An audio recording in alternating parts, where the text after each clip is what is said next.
हंगामा न्यूज में आपका स्वागत है। मांडलगढ़ क्षेत्र की ग्राम पंचायत बीकरन के गुड़गांव में आजाद समाज पार्टी के जिला अध्यक्ष एवं जहाजपुर कोटली विधानसभा से प्रत्याशी भैरूलाल रेगर के नेतृत्व में एक अहम सामाजिक बैठक का आयोजन हुआ, जिसमें गांव के दर्जनों रेगर समाज के लोगों ने भारी संख्या में भाग लिया। ये सभा सिर्फ एक बैठक नहीं, बल्कि बहुजन समाज की जागरूकता और आत्मसम्मान का सशक्त प्रदर्शन थी।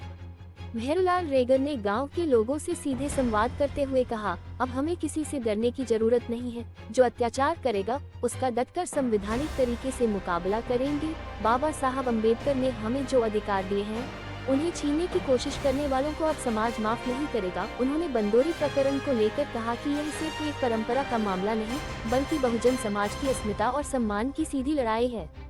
उन्होंने स्पष्ट किया कि गुर्जर समाज द्वारा रेगर समाज के युवाओं को घोड़ी पर नहीं बैठने देना एक गहरी जातिवादी मानसिकता को दर्शाता है, जो आज के लोकतांत्रिक भारत में बर्दाश्त नहीं की जाएगी। सभा में उपस्थित ग्रामवासियों और सामाजिक कार्यकर्ताओं ने उन गुर्जर समाज के लोगों के नामों को सार्वजनिक रूप से सामने रखा, जिन पर बंदोरी को रोकने, मारपीट और सामाजिक उत्पीड़न के आरोप लगे हैं। इनमें शामिल हैं सीता देवकरण गुर्जर, गोपाल गुर्जर, मांगीलाल गुर्जर, भोली देवी गुर्जर, गीता रामलाल गुर्जर, राधा गोपाल गुर्जर। इन सभी के खिलाफ ग्रामवासियों ने कलेक्टर महोदय से 10 दिन के भीतर चालान पेश कर गिरफ्तारी की मांग की है।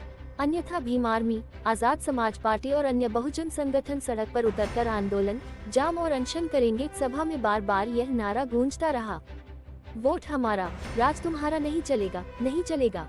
ये केवल एक नाराजगी नहीं, बल्कि उस राजनीतिक दोहरेपन पर चोट थी, जिसमें चुनावों के समय समाज के नेता सामने आते हैं, लेकिन अत्याचार के समय गायब हो जाते हैं। भैरूलाल रेगर ने इस अवसर पर समाज के नेताओं पर सवाल उठाते हुए कहा, कुछ नेता केवल समाज का वोट चाहते हैं, समाज का स्वाभिमान नहीं। ऐसे नेताओं से सावधान रहना होगा। सभा में शिक्षा को सबसे बड़ा अस्त्र मानते हुए युवाओं को प्रेरित किया गया।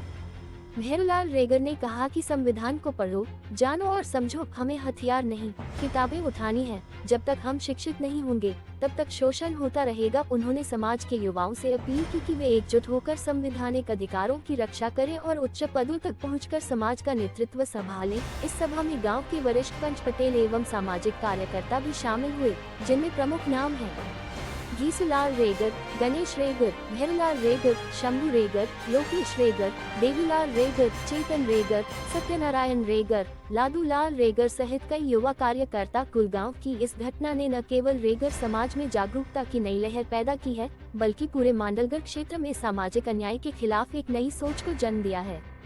गांव की दीवारों पर लिखे नारे और लोगों की आंखों में भरा आत्मविश्वास एक बात साफ करता है, अब बहुजन समाज जाग चुका है और अब अन्याय के खिलाफ संघर्ष थमेगा नहीं। हंगामा न्यूज संवाददाता की रिपोर्ट, मांडलगढ़ से।